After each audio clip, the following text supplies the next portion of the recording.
ঢাকার কয়েকটি বিদেশি দূতাবাসে হামলার হুমকি গুরুত্ব দিয়ে তদন্ত করছে আইনশৃঙ্খলা বাহিনী। রোববার সকালে ডিএমপি মিডিয়া সেন্টারের সংবাদ সম্মেলনে ডিবি প্রধান শফিকুল ইসলাম বলেন, ইমেইলে পাঠানো এসব বার্তা স্ক্যাম হতে পারে, তবে গোয়েন্দাদের দাবি দেশের ভাবমূর্তি নষ্ট করতে চেষ্টা করছে একটি মহল। হুমকির ঘটনায় বারিধারা ও গুলশানের পুরো কূটনৈতিক এলাকায় নিরাপত্তা ব্যবস্থা আরও জোরদার করেছে আইনশৃঙ্খলা বাহিনী। বিস্তারিত হাসান জাকিরের রিপোর্টে। চীন, জাপান, তুরস্ক ও পাকিস্তান দূতাবাসে হামলার হুমকি দেয়া হয়েছে ইমেইলে। এমন ঘটনায় বাংলাদেশ পুলিশের সংশ্লিষ্ট ইউনিটকে অবহিত করে দূতাবাস কর্তৃপক্ষ। পরে বিষয়টিকে অতি গুরুত্ব দিয়ে দূতাবাসগুলোর নিরাপত্তা পর্যালোচনা এবং প্রয়োজনীয় ব্যবস্থা গ্রহণে দায়িত্ব দেয়া হয়েছে ডিএমপির বিশেষায়িত ইউনিট সিটিটিসিকে। পাশাপাশি কাজ করছে ডিবি পুলিশও। চারটা দূতাবাস এবং আমাদের কয়েকটা সরকারি দপ্তরেও দিয়েছে, এটা নিয়ে আমরা কাজ করতেছি। দেখা যাক, আমরা ইনশাল্লাহ আমরা তো আপনাদেরকে আশ্বস্ত করেছি যে কোনো ঘটনা ঘটতে এটা আমরা অত্যন্ত গুরুত্বের সঙ্গে দেখি এবং আমরা আশাবাদী যে এটাও আমরা উদ্ঘাটন করব। এই নেপথ্যে যারা আছে তাদেরকে আমরা আইনের আওতায় নিয়ে আসবো। সংবাদ সম্মেলনে ডিবি প্রধান জানান, হামলা কিংবা হামলাকারীদের সুনির্দিষ্ট কোনো তথ্য নেই। পরিকল্পিতভাবে কোনো মহল আতঙ্ক ও দেশকে অস্থিতিশীল করতে এটি হতে পারে। আমার ধারণা যে শত্রুতাবশত পাশাপাশি দেশের ইমেজকে নষ্ট করার জন্য আমাদের যে রাষ্ট্রদূতগণ আছেন বা বিভিন্ন এমবেসি আছে, তারা তো আমাদের তাদেরকে আসলে কিছুটা ভীত সশস্ত্র করার জন্য, এটা আমি বলবো যে এটা দেশবিরোধী একটা অপতৎপরতা। এই হুমকির উৎস খুঁজতে ইমেলের ডিজিটাল ফরেনসিক বিশ্লেষণ করছেন গোয়েন্দারা। পাশাপাশি বাড়তি সতর্কতা জারি করা হয়েছে ঢাকার কূটনৈতিক এলাকায়। Hasan Zakir, Green News, Dhaka. Guard of honour দিয়ে রাষ্ট্রপতি মির্জা ফখরুল ইসলাম আলমগীরকে বঙ্গভবনে বরণ করেছে প্রেসিডেন্ট গার্ড রেজিমেন্ট। বেলা 11টার দিকে বঙ্গভবনে পৌঁছালে নির্ধারিত প্রোটোকল অনুযায়ী অভ্যর্থনা জানানো হয় তাকে। এরপর গার্ড অফ অনারের আনুষ্ঠানিকতা অনুষ্ঠিত হয়। রাষ্ট্রপতি হিসেবে বঙ্গভবনে তার নিয়মিত দাপ্তরিক কার্যক্রম আজ থেকে শুরু হয়েছে। দীর্ঘ ৩৫ বছর পর গত ২০ আগস্ট জাতীয় সংসদে সরাসরি ভোটে দেশের ২৩তম রাষ্ট্রপতি নির্বাচিত হন মির্জা ফখরুল ইসলাম আলমগীর।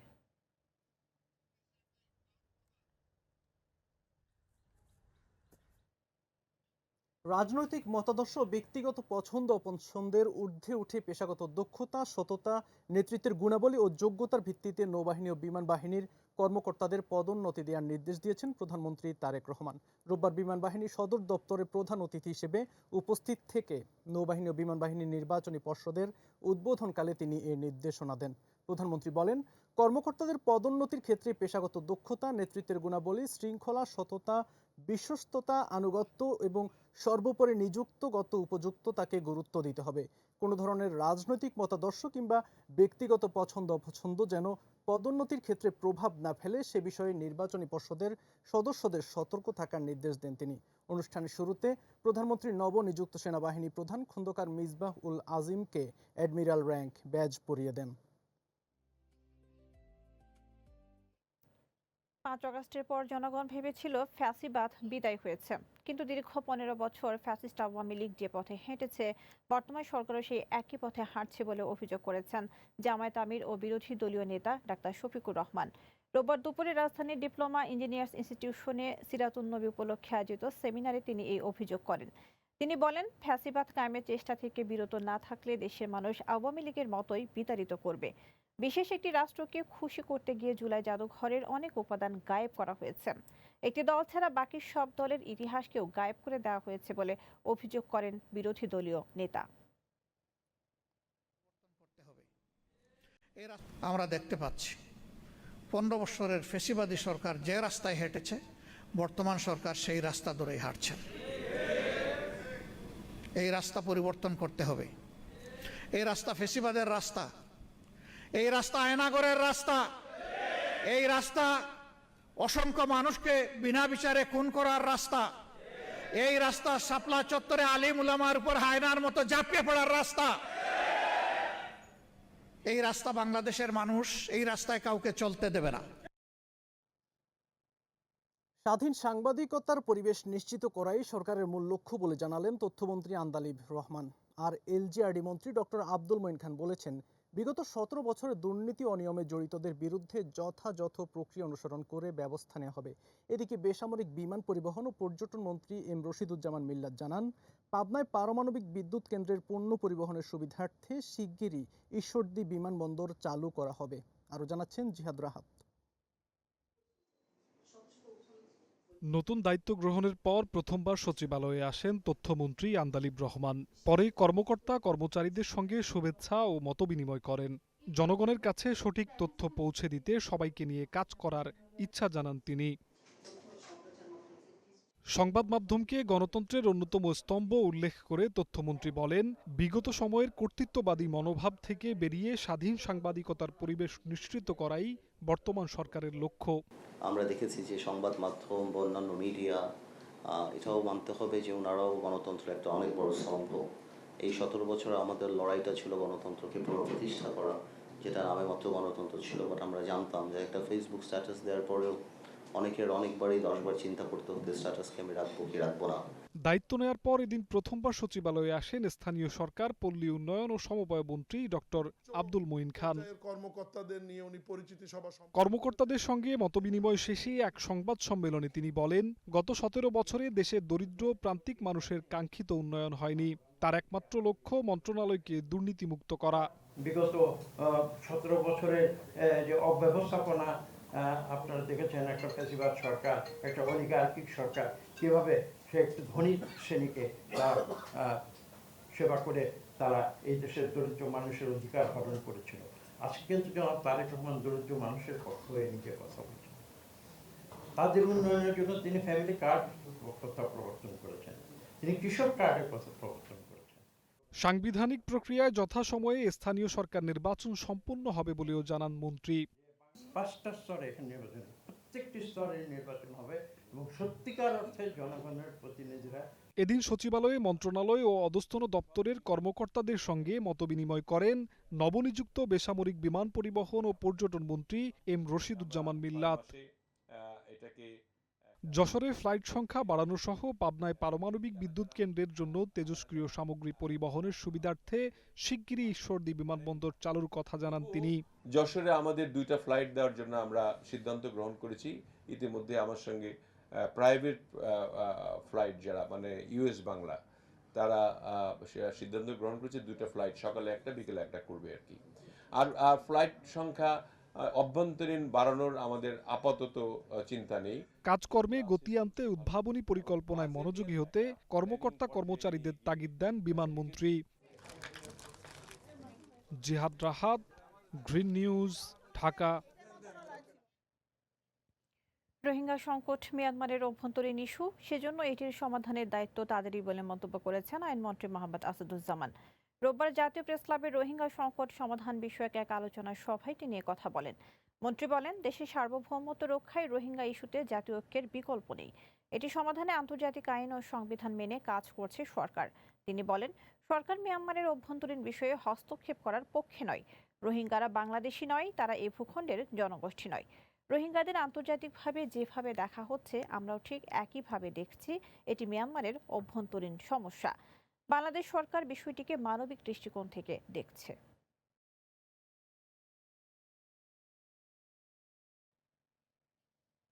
প্রতি বছর বর্ষা আসে, সঙ্গে আসে ডেঙ্গুর ভয়। সংবাদপত্রের পাতায় উঠে আসে আক্রান্ত ও মৃত্যুর সংখ্যা। হাসপাতালগুলোতে বাড়ে রোগীর চাপ। ডেঙ্গুর সংক্রমণ নিয়ন্ত্রণে রাখার জন্য প্রতি সপ্তাহে পরিচ্ছন্নতা কার্যক্রম চালাচ্ছে বলে জানান 2 সিটির প্রশাসক। তবে বিশেষজ্ঞরা বলছেন, ডেঙ্গু মোকাবিলা করার জন্য জনসচেতনতার বিকল্প নেই। সঞ্জিত হাসনাতের রিপোর্ট। আগস্ট মাস এখনো শেষ হয়নি, এর মধ্যে ডেঙ্গু আক্রান্তের সংখ্যা গত জুলাইয়ের হিসাবকে ছাড়িয়ে গেছে। আক্রান্তের হার ইতিমধ্যে জুলাইয়ের চেয়ে 27% বেশি। স্বাস্থ্য অধিদপ্তরের তথ্য অনুযায়ী চলতি মাসে 11,712 জন ডেঙ্গু রোগী শনাক্ত হয়েছেন, যেখানে পুরো জুলাই মাসে এই সংখ্যা ছিল 9,206 জন। প্রতিদিন বাড়ছে আক্রান্তের সংখ্যা এবং হাসপাতালগুলোতে বাড়ছে রোগীর চাপ। হাসপাতালে চিকিৎসা নিতে আসা রোগীদের রয়েছে নানা অভিযোগ। হঠাৎ করে শরীরে জ্বর, বমি ভাব, তারপরে মাথা ঘোরায়। বাসায় গিয়ে ট্রিটমেন্ট করছে, করার পরে ঠিক হয় না, তারপরে ভর্তি করছে এখানে। আমরা তো সিটি পৌরসভা, কিন্তু মশার ওষুধ দেয় না ওইখানে। এটা সিটি কর্পোরেশনের কাজ তেমন একটা ভালো না। যদি ভালো হইতো তাহলে এই যে মশার যে নিয়ন্ত্রণটা এগুলো ঠিকমতো করে না। অবহেলা একদম। আমরা যে জায়গায় আমার প্লাটেলেট 49,000 আসছে, 49,000। আমার বলে সুস্থ, আমাকে আপনার ভর্তি নেওয়া যাবে না। চিকিৎসকরা বলছেন বর্তমান আবহাওয়া এডিস মশার বংশবৃদ্ধির জন্য খুবই অনুকূল। অক্টোবর পর্যন্ত ডেঙ্গুর প্রকোপ বাড়তে পারে এবং নভেম্বরে গিয়ে তা কমতে শুরু করবে বলে জানান তারা। যদি বৃষ্টি কমে যায় তাহলে হয়তো ডেঙ্গু আস্তে আস্তে কমতে থাকবে। এখন বিগত কয়েক বছরের যে এই সংখ্যাটা যদি আমরা দেখি তাহলে এই আগস্ট সেপ্টেম্বর এই সময়টাতেই দেখা যায় যে ডেঙ্গু আক্রান্ত রোগীর সংখ্যা একটু বেশি থাকে। কাজেই বোঝা যাচ্ছে যে এই আগস্ট মাস হয়তো একটু বেশি থাকবে, আর সেপ্টেম্বরে হয়তো হয় এরকম থাকবে অথবা কমতেও পারে। ঢাকার 2 সিটি কর্পোরেশন বলছে ঢাকা শহরকে ডেঙ্গুমুক্ত এবং মশা নিয়ন্ত্রণে রাখার জন্য প্রতি সপ্তাহে পরিচ্ছন্ন কার্যক্রম চলমান আছে। ডেঙ্গু নিয়ে আমরা বহুত আগে থেকে প্রিপারেশন নিয়েছি, ডেঙ্গু যাতে নিয়ন্ত্রণে থাকে এটার জন্য আমরা টাস্ক ফোর্স গঠন করেছি। আমাদের হেলথ অফিসার আছে, আমাদের 10টি জোনে প্রতিটি জায়গায় আমরা মনিটরিং করছি এবং এডিস মশা যেখানে যেখানে লার্ভা পাওয়া যাবে এই কারণে আমরা মোবাইল কোর্টের ব্যবস্থা করেছি। আমরা চেষ্টা করছি যে যে জায়গায় আমরা এখনো খবর পাই সে জায়গায় আমরা ক্র্যাশ প্রোগ্রাম করে যাতে সেটা থেকে নির্বৃত করা যায়। এডিস মশার প্রজনন স্থল দ্রুত ধ্বংস করা না গেলে সামনে ডেঙ্গু পরিস্থিতি আরও জটিল হতে পারে বলে মনে করছেন সংশ্লিষ্টরা। Sanjit Hasnat, green News, Dhaka. এদিকে দেশে গত 24 ঘন্টায় ডেঙ্গু আক্রান্ত হয়ে আরও 5 জনের মৃত্যু হয়েছে। একই সময় নতুন করে 839 জন ডেঙ্গু রোগী হাসপাতালে ভর্তি হয়েছেন। রোববার স্বাস্থ্য অধিদপ্তরের ডেঙ্গু বিষয়ক সংবাদ বিজ্ঞপ্তিতে তথ্য জানানো হয়। বিজ্ঞপ্তি অনুযায়ী নতুন আক্রান্তদের মধ্যে সবচেয়ে বেশি খুলনা বিভাগে। স্বাস্থ্য অধিদপ্তর জানিয়েছে চলতি বছর এখন পর্যন্ত ডেঙ্গু আক্রান্তের সংখ্যা দাঁড়িয়েছে 28,929 জনে। আক্রান্তদের মধ্যে 61.9% পুরুষ এবং 38.1% নারী। এ পর্যন্ত সুস্থ হয়ে হাসপাতাল ছেড়েছেন 26,897 জন, আর ডেঙ্গুতে মোট মৃত্যুর সংখ্যা দাঁড়িয়েছে 82 জনে।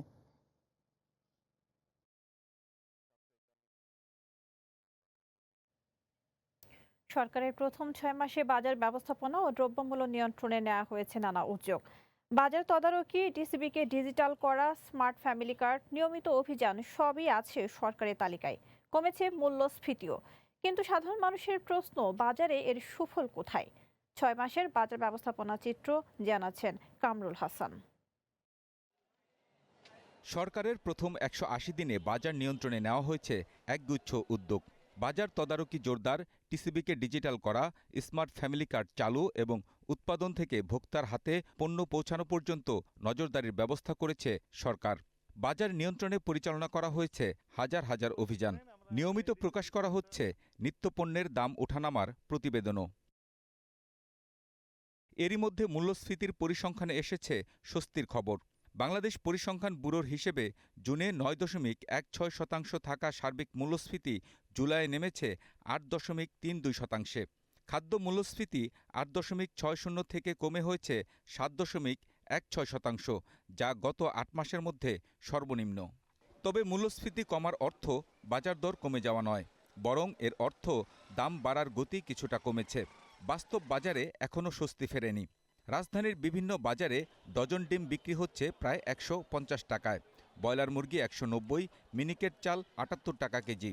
অনেক সবজির দামও 80 থেকে 100 টাকা ছাড়িয়েছে। কাঁচামালের বাজার পূর্বের চেয়ে তুলনামূলকভাবে দৈনিক দিনেই দাম বাড়তেছে। গ্যাস সপ্তাহ শুরুতেই ছিল আপনার 140 ডজন, আর এর মাঝে থেকেই আপনার এখন তুরি 150 ডজন। সোনালির দামও বেশি, ব্রয়লারের দামও বেশি, কোনো দামই কম না। সরকারের 6 মাস পূর্তির পরদিন বাণিজ্যমন্ত্রী স্বীকার করেছেন জীবনযাত্রার বর্তমান ব্যয় নিয়ে তিনি সন্তুষ্ট নন।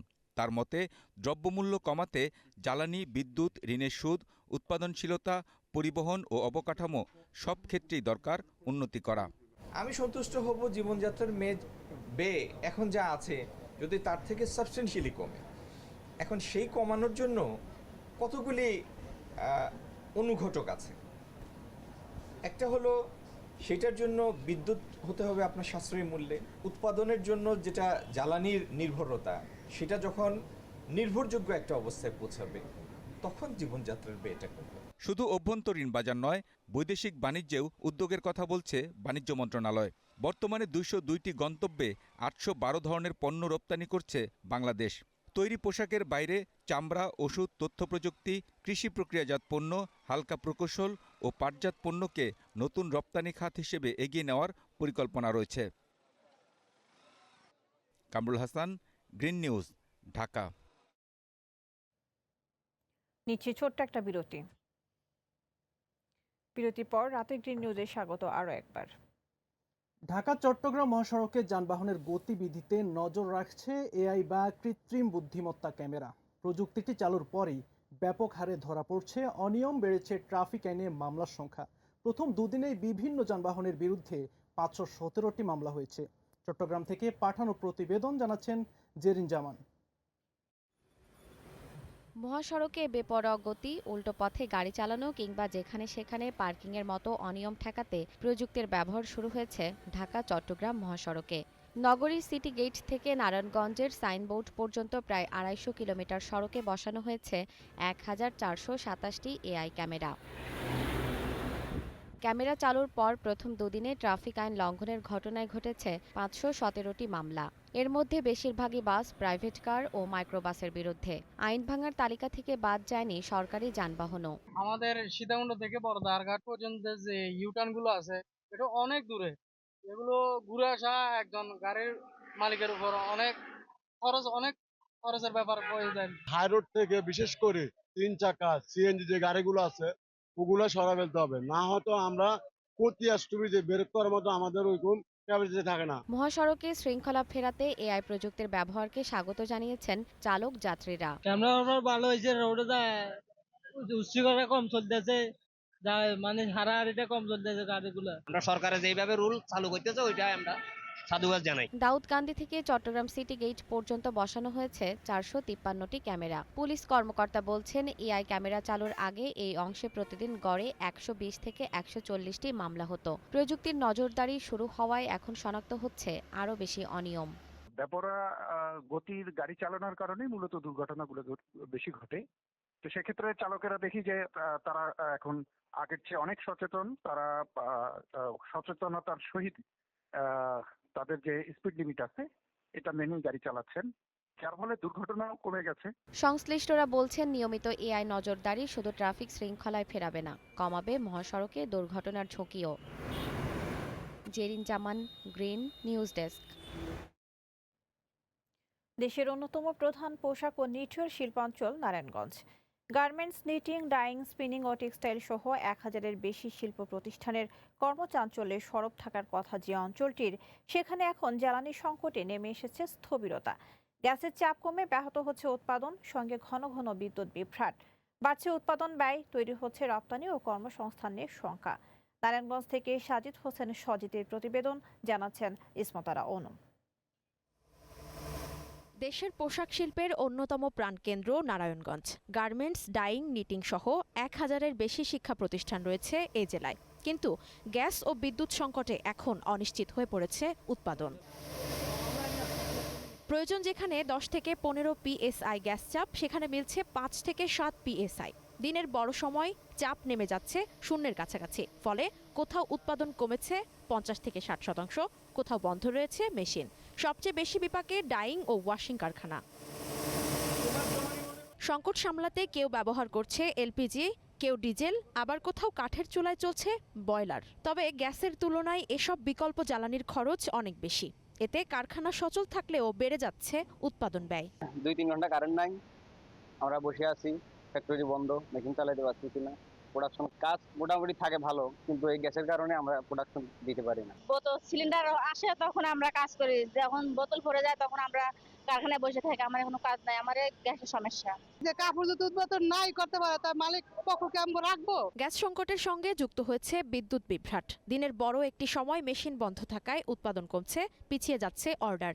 জেনারেটর, ডিজেল ও এলপিজি দিয়ে উৎপাদন ধরে রাখার চেষ্টা করলেও বাড়তি খরচের চাপ সামলানো কঠিন হয়ে পড়ছে কারখানা মালিকদের। গ্যাস না হলে আমাদের ডাইং হচ্ছে না, আর ডাইং যখন না হয়, ফ্যাব্রিক যখন নাকি ডাইং না হয়ে আমাদের গার্মেন্টসে না ঢুকবে, তার মানে গার্মেন্টসে কিন্তু এটার স্টকে আমাদের কাছে যা ফ্যাব্রিক আছে এটা তো আমাদের রেগুলার বেসিস ডাইং থেকে আসে। তো যেই শর্টেজগুলি পড়তেছে অটোমেটিক আমাদের কিন্তু সুইং লাইনে বন্ধ হয়ে যাবে। সামগ্রিকভাবে দেশের রপ্তানি আয় কমবে এবং নারায়ণগঞ্জ যেহেতু একটি ব্যবসায়িক শিল্পকেন্দ্রিক এলাকা, আমি আশা করি কৃতিপক্ষ এই সংশ্লিষ্ট কৃতিপক্ষ এই দিকে খেয়াল রাখবেন। শিল্প মালিকদের আশঙ্কা, এভাবে উৎপাদন ব্যাহত হলে বিশ্ববাজারে প্রতিযোগিতায় পিছিয়ে পড়বে বাংলাদেশ। এর মধ্যে কিছু অর্ডার প্রতিবেশী দেশে চলে যাওয়ার কথা জানিয়েছে বাংলাদেশ নিটিং অনার্স অ্যাসোসিয়েশন। ভাইয়ারা তো অবশ্যই তাদের কাজ তোলার জন্য, তারা যখন বাংলাদেশ থেকে কাজ তুলতে না পারবে এই সংকটের কারণে, তখন তারা তো বাইরের দেশে অবশ্যই যাবে। এটা তারা যাচ্ছে আপনার ভিয়েতনাম, কম্বোডিয়া বা ভারতে, এইসব জায়গায় তারা চলে যাচ্ছে। এবং আপনি আশ্চর্য হবেন যে আমাদের এই সেক্টরে, নিটিং সেক্টরে বিসিক এবং শিল্প পার্কে মিলে এই গত 6 মাসে প্রায় 44টা ফ্যাক্টরি বন্ধ হয়ে গেছে। গ্যাস সংকট নিয়ে উদ্বেগ জানিয়েছে বিকেএমইএও। সংগঠনটির দাবি, গ্যাস সংকটে প্রায় 1.5 থেকে 2 বিলিয়ন ডলারের রপ্তানি ক্ষতিগ্রস্ত হয়েছে। কি হচ্ছে, কেন হচ্ছে, কি পরিস্থিতি আছে, কবে নাগাদ এই সংকটের সমাধান হবে, এই ব্যাপারে আসলে আমরা কোনো সুস্পষ্ট সরকারের কাছ থেকে দিক নির্দেশনা পাচ্ছি না। গ্যাস বিদ্যুতের এই সংকট শুধু উৎপাদন ব্যাহত হওয়ার বিষয় নয়, এর সঙ্গে জড়িয়ে আছে রপ্তানি, বিনিয়োগ ও লাখো শ্রমিকের কর্মসংস্থান। শিল্প উদ্যোক্তাদের প্রশ্ন, কবে নাগাদ স্বাভাবিক হবে জ্বালানি সরবরাহ? ইসমত আরা অনু, গ্রিন নিউজ ডেস্ক। জমি দখল, মারধর, হত্যা চেষ্টা সহ পেশি শক্তি ব্যবহারের নানা অভিযোগ মুন্সিগঞ্জের টঙ্গীবাড়ির সিরাজুল ইসলামের বিরুদ্ধে। আওয়ামী লীগের সময়ে রাজনৈতিক ছত্রছায়ায় তার উত্থান, 5 আগস্টের পরও কমেনি তার দাপট। পুলিশ বলছে লিখিত অভিযোগ পেলেই ব্যবস্থা নেওয়া হবে। বিস্তারিত মৌসুমী মৌয়ের রিপোর্ট। মুন্সিগঞ্জের টঙ্গীবাড়ি এলাকার সিংহে রনন্দন গ্রামের হাজী সিরাজুল ইসলাম বিগত আওয়ামী লীগ সরকারের সময়ের প্রভাবশালী এক ব্যক্তি। অন্যের জমি দখল, প্রভাব খাটিয়ে জোরপূর্বক জমি বিক্রি করতে বাধ্য করা ও গ্রাম্য সালিসের নামে প্রতারণা করে অর্থ আদায়ই যেন সিরাজুলের মূল পেশা। সে এ পর্যন্ত অনেকের জায়গা জমি হরপ করছে। সে হচ্ছে নিষিদ্ধ যে সংগঠন আছে, স্বৈরাচার যে সংগঠন ছিল, সেটার সক্রিয় কর্মী ছিল। তৎকালীন বুতুয়াল্লাহ সাহেব ছিল উপজেলা চেয়ারম্যান, তার ছত্রছায়ায়, তার সংশ্লিষ্টতার মাধ্যমে আমাদের যে 104 শতাংশ জায়গা 3 খণ্ডে জমি আছে দিকে, তারা তাদের জোর খাটাইয়া এই জমিটা কাটিয়ে একটা রোড বানায় ফেলেছে। অল্প দামে জমি বিক্রি না করলে বিভিন্ন সময়ে ভয়ভীতি প্রদর্শন ও হামলার হুমকি দেয় সিরাজুল ও তার দলবল। গত বছরের এক ঘটনায় মামলা করেন ভুক্তভোগী এক নারী। সিরাজুল ইসলাম ব্যাপারী, সে এলাকার মধ্যে অনেক জুলুম করে এবং কি আমার মেয়ের সংসার ভাঙা দিছে, আমার জমিন কাইরা নিছে। এলাকার মধ্যে সে অনেক নারীদের নির্যাতন করছে। তবে সব অভিযোগ অস্বীকার করেন সিরাজুল। আমি একজন পাপী মানুষ, আমি আপনার কেন পাপী বলি? আমাদের তো আমি কাজটা করবো না, এরা একটা দুষ্ট চক্র আমার বিরুদ্ধে করছিল। আমি 8 মাসে যশোরের থেকে মামলা নিয়ে দ্রুত বিচার ট্রাইব্যুনালে আমি বলছি, আমার ওখানে বিচার। সেখানে আল্লাহর রহমতে সকলে সাক্ষী, প্রমাণ, থানা, লাস্টে তো বাদিনীয় পলাইস আজও পর্যন্ত। টঙ্গীবাড়ি থানা পুলিশ জানান, লিখিত অভিযোগ পেলে ব্যবস্থা নেওয়া হবে। আচ্ছা দেখি, অভিযোগ তো কেউ দিতে হবে, কেউ যদি অভিযোগ না দেয় আমরা কি স্টেপ নেব বলেন? তাই না, একজন তো কমপ্লেইনার থাকতে হবে। সাধারণ মানুষের জানমালের নিরাপত্তা নিশ্চিত করতে প্রভাবশালী চক্রের বিরুদ্ধে কঠোর ব্যবস্থা নেওয়ার দাবি এলাকাবাসীর। মৌসুমী মৌ, গ্রিন নিউজ ডেস্ক। সিরাজগঞ্জের উল্লাপাড়ায় পাওনা টাকা নিয়ে বিরোধের জেরে কৃষক হত্যা মামলায় এক নারীর সহ 6 আসামিকে যাবজ্জীবন কারাদণ্ড দিয়েছেন আদালত। রোববার দুপুরে সিরাজগঞ্জ জেলা ও দায়রা জজ মোহাম্মদ ইকবাল হোসেন এ রায় ঘোষণা দেন। দণ্ডপ্রাপ্ত 6 জন হলেন মানিক হোসেন, মাহমুদুল হাসান নয়ন, রুবেল মিয়া, শরীফুল ইসলাম, রাবিয়া খাতুন ও শাহাদাত হোসেন। রায় ঘোষণার পর তাদের কারাগারে পাঠানো হয়। একই সঙ্গে প্রত্যেকে 20,000 টাকা করে অর্থদণ্ড, অনাদায়ে আরও 6 মাসের বিনাশ্রম কারাদণ্ড দেওয়া হয়েছে।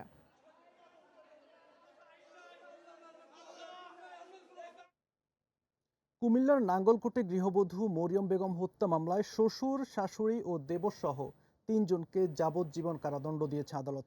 একই সঙ্গে 20,000 টাকা করে অর্থদণ্ড, অনাদায়ে আরও 6 মাসের কারাদণ্ড দেওয়া হয়েছে। রোববার কুমিল্লার অতিরিক্ত জেলা ও দায়রা জজ চতুর্থ আদালতের বিচারক মোহাম্মদ শামসুল আলম এ রায় ঘোষণা করেন। 2005 সালের পারিবারিক বিরোধের জেরে গৃহবধূ মরিয়ম বেগমকে গলা টিপে হত্যা করা হয়। পরে নিহতের বাবা 4 জনকে আসামি করে হত্যা মামলা দায়ের করেন।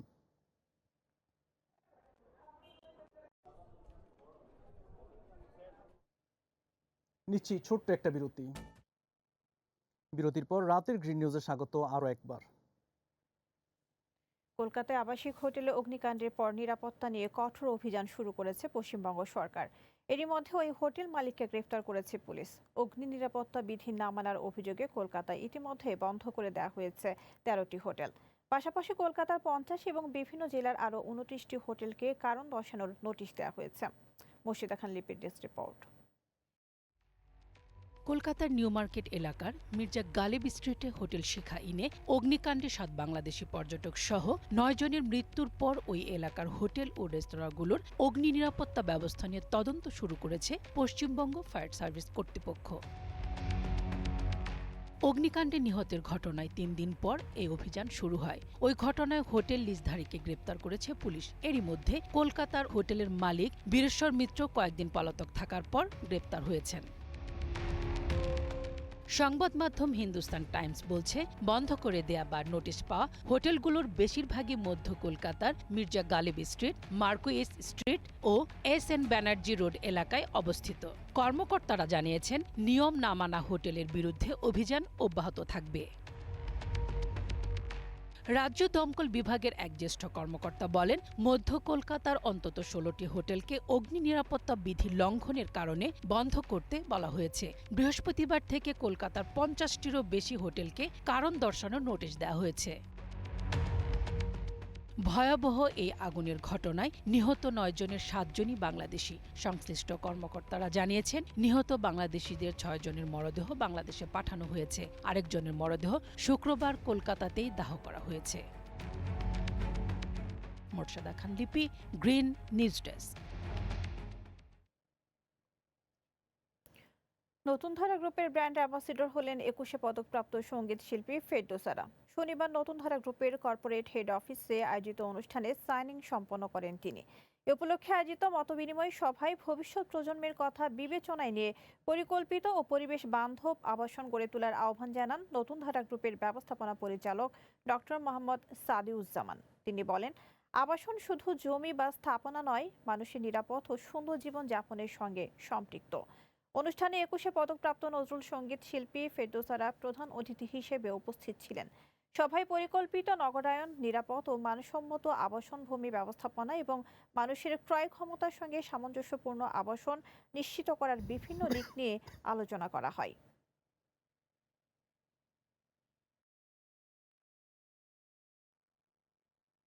রিমার্কেট ডাবল লাখপতি ক্যাম্পেইনে এবার লাখ টাকা উপহার জিতেছেন মুন্সিগঞ্জ শহরের ব্ল্যাক ওয়ান শপের স্বত্বাধিকারী মোহাম্মদ রাজন। রোববার বিকেলে মুন্সিগঞ্জ শহরের সিপাহীপাড়ায় মুজিবুর রহমান সুপারমার্কেটের ব্ল্যাক ওয়ান শপে যান দীঘি। বিজয়ী রাজনের হাতে 1 লাখ টাকার উপহার তুলে দেন জনপ্রিয় অভিনেত্রী ও চিত্রনায়িকা প্রার্থনা ফারদিন দীঘি। এ সময় রিমার্কের national sales director Kamal Hossain, regional sales director Motahar Hossain সহ স্থানীয় ব্যবসায়ী নেতৃবৃন্দ, ব্যবসায়িক অংশীদার ও বিপুল সংখ্যক গ্রাহক উপস্থিত ছিলেন। রিমার্ক কর্তৃপক্ষ জানিয়েছে, ডাবল লাখপতি ক্যাম্পেইন ডিজিটাল ও কম্পিউটারাইজড ব্যবস্থাপনার মাধ্যমে পরিচালিত হচ্ছে। ফলে বিজয় নির্বাচনের প্রক্রিয়া স্বচ্ছ ও নিরপেক্ষভাবে সম্পন্ন করা হচ্ছে। এবং আমার সাথে আমার যে